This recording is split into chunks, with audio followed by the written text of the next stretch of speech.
But Hindus have also been killed and raped and maimed by Sufis. For example, Moinuddin Chishti. We've had a string of religious hate that came from the Sufis against Hindus because the Sufis too believed that we were kafir. बकवास और गोबर गलाजत तो तुमने बहुत अच्छी निकाली मुंह से, लेकिन बिना नॉलेज के जिसके बारे में बोल रही हो, जिन सूफी के बारे में बोल रही हो, पहले उनके मुतालिक जान लो कि उनकी क्या वैल्यू है, उनकी क्या कीमत है। ठीक, तुम अपने आप को बेच भी दोगी, तुम अपने पूरे खानदान को, अपनी 7 नस्लों को बेच भी दोगी ना, तो ख्वाजा मोइनुद्दीन चिश्ती की जगह बिल्कुल नहीं ले सकती। बिल्कुल समझ आई ना बात। तो पहले उनके बारे में जान लो कि वो क्या थे, वो क्या भी हैं, लोगों के लिए क्या है। और सिर्फ मुसलमान उनके दीवाने हैं या उनको मानने वाले, ऐसा नहीं है। हर मजहब, हर धर्म के लोग, चाहे बड़े बड़े एक्टर ले लो या बड़े बड़े पॉलिटिशियंस ले लो, उनके दरबार में जाते हैं, बिल्कुल उनसे मांगने के लिए। तो कहीं ना कहीं उनका एक ऐसा मुकाम है, और देख लो मुकाम ऐसा है कि जिंदा जब थे तब तो उनकी एक अपना मुकाम, अपना दर्जा था, लेकिन मरने के बाद भी तकरीबन आज के डेट में 1 से 1.5 लाख के करीब लोग उनके दरगाह पर जाते हैं। मरने के बाद भी उनको ये इज्जत और मुकाम हासिल है। समझ रही हो बात? हाँ, तो ये कोई मामूली गिनती नहीं है, 1 से 1.5 लाख हर दिन जाते हैं।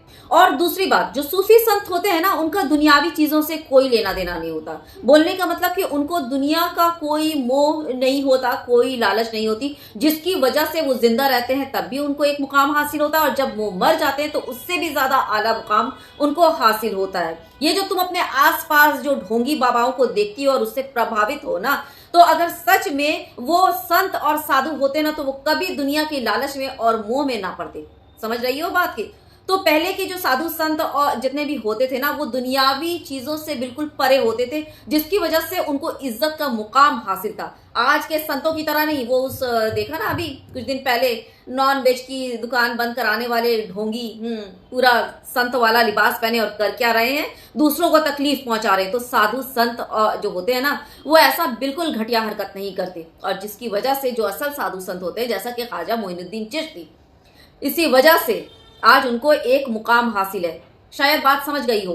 चलो तुम्हें साथ साथ एक वीडियो भी दिखा दूं, फॉर एग्जाम्पल, यानी कि एग्जाम्पल के तौर पर एक वीडियो देख लो। मैं हमारी जो my mother was very unwell, तो उनके लिए दुआ करने के लिए उनके साथ मैं अजमेर शरीफ गया जी। तो हम चादर चढ़ाते हैं मन्नत मांगने के लिए, तो हम चादर को ऐसा लेके जा रहे थे, तो मम्मी ने पैसे मेरे पास रखाए थे संभालने के लिए, 5,000 रुपए थे। अच्छा। तो वो मेरे गुम गए। फिर मैं ढूंढने को आया तो एक फकीर बैठे हुए थे वहां पर, तो उन्होंने मुझसे एकदम सर ने कहा, कुछ गुम गया है क्या? मैंने कहा जी।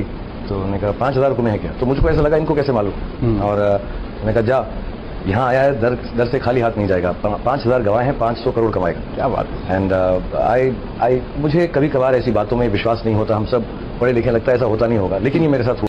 हाँ, तो देख लिया। अब तुम मुझे इस तरह का दूसरा कोई एग्जाम्पल देकर बता दो कि कोई इस तरह का साधु संत जो है वो है जहां पे हर धर्म और हर मजहब के लोग जाते हैं और उनको जो है इस तरह से इतनी बड़ी मान्यता हासिल है। कोई दूसरा एग्जाम्पल ख्वाजा मोइनुद्दीन चिश्ती की तरह मुझे देकर बता दो, ठीक ना, जहां पर हर धर्म के लोग जाते हैं। अब जैसा कि इसने कहा ना कि सूफी संत ऐसा ही करते थे, तो बता दूं कि मुसलमान जो है ना, वो 700-800 सालों तक उन लोगों ने राज किया है। अगर ऐसे ही जबरदस्ती करते, हिंदुओं के साथ हिंदुओं को मारते काटते और उनको जो है इस तरह से, जैसा कि ये जो गोबर उगल रही है, हाँ इसके मुताबिक बता रही हूं, अगर ऐसा होता ना, तो आज एक भी हिंदू जिंदा नहीं होता। सबको मुसलमान जो 700 साल राज किए ना, हुकूमत उन लोगों ने चलाई ना, सबके सब हिंदुओं को कत्ल करके खत्म कर दिए होते, या फिर मुसलमानों में मुसलमान बनाकर उनको मुसलमान कन्वर्ट कर दिए होते। एक भी हिंदू नहीं होता। उस वक्त के जो राजा थे ना, वो सिर्फ अपनी जगह, अपनी रियासत को वुसअत देते थे, यानी कि बढ़ाते थे। ठीक, धर्म वाली राजनीति कोई नहीं करता था, कोई भी राजा नहीं, चाहे वो हिंदू राजा ले लो, महाराणा प्रताप से लेकर अकबर तक ले लो, कोई भी धर्म की राजनीति आज तक किसी ने नहीं की। दोनों एक दूसरे से लड़े, लेकिन सिर्फ और सिर्फ अपनी रियाया को, अपनी रियासत को बढ़ाने के लिए, अपनी रियाया की फलाह बहबूदी के लिए, ना कि उन्हें जो है नुकसान पहुंचाने के लिए। जैसा कि आज के न्यू इंडिया, न्यू भारत में चल रहा है कि यहाँ के राजा खुद ही यहाँ के अवाम को प्रताड़ित कर रहे हैं, और वो कौन है मुझे बिल्कुल बताने की जरूरत नहीं है, वो है मुसलमान। हर दिन आए दिन एक आदमी खड़ा होता है और इस्लाम और मुसलमानों के खिलाफ इसी तरह से जहर और गिलाजत उगलने लगता है। तो चलिए अब मैं आपको इस सुअर जैसी शक्ल वाली का इंट्रोडक्शन दे दूं, क्योंकि मैंने पहले जरूरी नहीं समझा कि मैं इसका इंट्रोडक्शन दूं। मैं चाह रही थी कि पहले मैं ख्वाजा मोइनुद्दीन चिश्ती के बारे में थोड़ी सी जानकारी, थोड़ी सी जो कि बहुत ही बुनियादी जानकारी है, वो इनको दे दूं। तो ख्वाजा मोइनुद्दीन चिश्ती के बारे में एक बात और रह गई कि उनका सफर पैदा हुए थे ईरान में और ईरान से यहां तक वो आए और उनको एक जबरदस्त और इज्जत वाला मुकाम मिला। मरने के बाद अब तक उनका नाम जिंदा है। तो ऐसे ही नहीं मिला मैडम जी, बात समझ आ रही है? जिसके बारे में बोल रही हो जरा सोच समझकर बोलो और आने वाली अपनी नस्लों को देख लेना कि किस तरह से तुम तबाह बर्बाद होती हो। एक सूफी, एक संत पर इस तरह से जो है गंदे बोहतान लगाकर वहां पर बड़े बड़े लोग जाते हैं मांगने के लिए। तो समझ मत लेना कि तुम जो है इस तरह से गोबर गलाजत जो बककर तुम निकल जाओगी। तुमको दुनिया में तो यहां पर मिलेगी ही मिलेगी, वैसे तुमको बहुत ही अच्छा इसका रिजल्ट और नतीजा मिलेगा। वक्त है, देख लेना, वक्त रहते ही मिलेगा। तो मुझे एक बात समझ नहीं आती, क्या इनके धर्म में कुछ बचा ही नहीं है जो ये हर वक्त जो है इस्लाम को लेकर, मुसलमानों को लेकर चली आती हैं? इनके धर्म में कोई अच्छी बातें और कोई भी अच्छी तालीमात नहीं बची जो ये अपने धर्म के बारे में लोगों को बता सके। हर वक्त मुसलमान इस्लाम, मुसलमान इस्लाम, इसके अलावा और कुछ नहीं।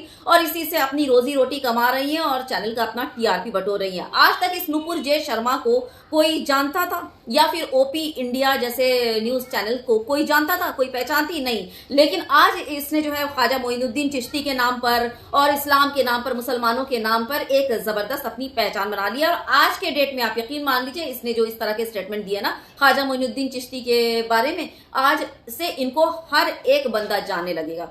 तो बस मेरी गुजारिश है कि इस पर जल्द से जल्द कार्रवाई बिल्कुल होनी चाहिए, क्योंकि इसने जो है मुसलमानों के एक बड़े हिस्से के भावनाओं को आहत किया है। और इस तरह के स्टेटमेंट पर इसको जरूर सजा होनी चाहिए और इसको बाकायदा जेल होनी चाहिए। तो चलिए इस सुअर से मिलती जुलती शक्ल वाली के बारे में, ये जिसका नाम है नूपुर जे शर्मा, इसका इंट्रोडक्शन आपको करवा दूं। ये है ओपी इंडिया की एडिटर, जी हाँ। और बता दूं कि इन पर लगातार झूठी यानी कि फेक खबरें फैलाने का आरोप लगता रहा है, इल्जाम लगता रहा है। कई केसेस इन पर दर्ज हैं।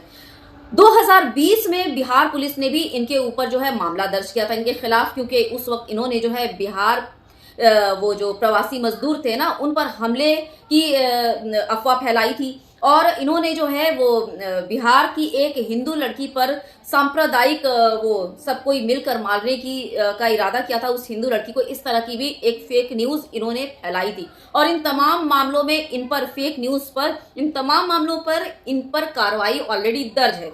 लेकिन देखिए, इतने सारे मामला दर्ज होने के बावजूद, केसेस दर्ज होने के बावजूद भी इन्होंने फेक न्यूज का जो अपना प्रोपेगेंडा फैलाने वाला वो बिल्कुल नहीं छोड़ा। यानी कि एक केसेस दर्ज हुए, उससे बढ़कर बयान दिया, फिर उससे बढ़कर बयान दिया। और आज देखिए ये कहां तक पहुंच गई है, किस हद तक ये नफरती बयान दे रही हैं।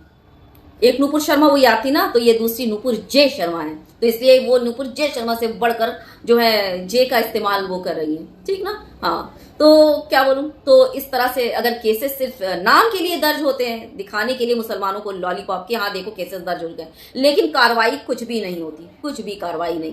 तो इन लोगों की इस तरह से हिम्मत अफजाई होती है, सराहाया जाता है। एक जो प्रोपेगेंडा फैलाने वाली एक टीम है ना, उसके जरिए इन लोगों को सराहा जाता है कि हाँ और बढ़ चढ़ कर बोलो। तो गलती मैं इसकी नहीं होंगी, केसेस दर्ज होने के बावजूद इस पर कोई कार्रवाई नहीं, जिसका नतीजा ये आज सामने आया है। तो ज्यादा से ज्यादा मांग करूंगी, कुछ करने की जरूरत नहीं है, ना ही इसके बात को दिल पर और जहन पर लेने की जरूरत है। ये सब गलीज, गंदी, नाजायज नस्ल के कुत्ते हैं, भौंकने वाले। इसी तरह से गोबर गलाजत ही निकालेंगे। सुअर क्या खाते हैं? गोबर, अपना ही निकाला हुआ गोबर भी खा लेते हैं। तो बस ये लोग यही हैं, इससे ज्यादा इनकी जो है इनका इंट्रोडक्शन और नहीं देना चाहती। तो बस इनके लिए ज्यादा से ज्यादा कार्रवाई की मांग कीजिए, इनको गिरफ्तारी की मांग कीजिए, और ज्यादा कुछ भी करने की जरूरत नहीं है।